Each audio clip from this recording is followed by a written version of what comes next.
നമ്മളിനി ചിന്തിക്കാൻ പോണത് നമ്മളുടെ ആ പോപ്പപ്പ് മെനുവിലെ ലാസ്റ്റ് ഐറ്റമാണ്. ഇപ്പം ഞാനത് സെലക്ട് ചെയ്ത് കഴിഞ്ഞാൽ അതിൽ അവസാനത്തേത് ഡിസ്റ്റോർട്ട് എന്ന് പറയുന്ന ഐറ്റമാണ്. അത് നമുക്ക് നോക്കാം. ഡിസ്റ്റോർട്ട് എന്ന് പറഞ്ഞാൽ നമുക്കറിയാം, ആ വാക്ക് കൊണ്ട് തന്നെ സൂചിപ്പിക്കുന്നത് ശരിയായ ഒരു കാര്യത്തെ ഡിസ്റ്റോർട്ട് ചെയ്യുക അല്ലെങ്കിൽ വ്യതിചലിപ്പിക്കുക എന്നൊക്കെ പറയാൻ പറ്റും.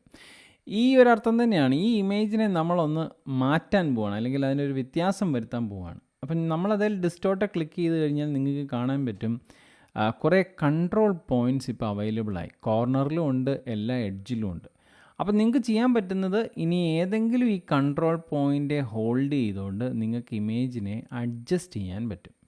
ഇപ്പോൾ ഒരു ഉദാഹരണത്തിന് വേണമെങ്കിൽ നമുക്കിപ്പോൾ ഈ കോർണറിലുള്ള ഈ കൺട്രോൾ പോയിൻ്റ് ഹോൾഡ് ചെയ്തിട്ട് ഞാനൊന്ന് ഡിസ്റ്റോർട്ട് ചെയ്യാം. കണ്ടോ, എനിക്കിങ്ങനെ ഡിസ്റ്റോർട്ട് ചെയ്യാൻ പറ്റും. അപ്പോൾ ചോദ്യം എന്താണെന്ന് ചോദിച്ചു കഴിഞ്ഞാൽ, എന്തിനാണ് ഇങ്ങനെ ഒരു ഡിസ്റ്റോർഷൻ നടത്തുന്നതെന്നുള്ള. നിങ്ങൾക്കറിയാവുന്ന പോലെ ഇങ്ങനെ മാറ്റുമ്പോഴത്തേക്ക് അതിൻ്റെ ഫീല് ഒരു 3D അപ്പിയറൻസ് കിട്ടുക എന്നുള്ളതാണ് മെയിനായിട്ട് നമ്മൾ ഡിസ്റ്റോർട്ട് ചെയ്യുന്നതുകൊണ്ട് ഉദ്ദേശിക്കുന്നത്. അപ്പം ഈ ഒരു ഒറ്റ ഇതുകൊണ്ട് 3D ഫീലിംഗ് കിട്ടത്തില്ല. ഒരുപക്ഷെ നിങ്ങൾ അനിമേഷനോട് ഇതിനോട് അപ്ലൈ ചെയ്യുമ്പം ഒരു ഫ്ലൈ ഇൻ എഫക്റ്റോ അല്ലെങ്കിൽ ഒരു ഫ്ലൈ ഔട്ട് എഫക്റ്റോ ഒക്കെ കൊടുക്കുമ്പോഴത്തേക്ക് ഒരു 3D ഫീലിങ്ങിൽ ഇതിങ്ങനെ പറന്ന് വരുന്നത് പോലെയും ചെരിഞ്ഞ് വരുന്നത് പോലെയും ഒക്കെ നിങ്ങൾക്ക് ഫീൽ ചെയ്യാൻ വേണ്ടിയാണ് ശരിക്കും നമ്മൾ ഈ ഡിസ്റ്റോർട്ട് ഉപയോഗിക്കുന്നത്.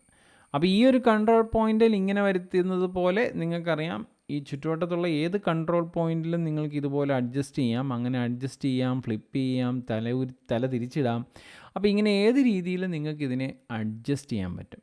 അപ്പം ഈ ഡിസ്റ്റോർഷൻ ഇവിടെ നിങ്ങൾ വരുത്തുന്നത് നിങ്ങൾക്കറിയാൻ പറ്റും. നിങ്ങളുടെ ഇൻസ്പെക്ടർ വിൻഡോയിൽ പോയി നോക്കിക്കഴിഞ്ഞാൽ ഇൻസ്പെക്ടർ വിൻഡോയിൽ നമ്മൾ വരുത്തുന്ന ഏത് മാറ്റവും അവിടെ കാണാം. അതുപോലെ തന്നെ ഈ ഡിസ്റ്റോർട്ടിൻ്റെ മാറ്റവും അവിടെ വന്നിട്ടുണ്ട്.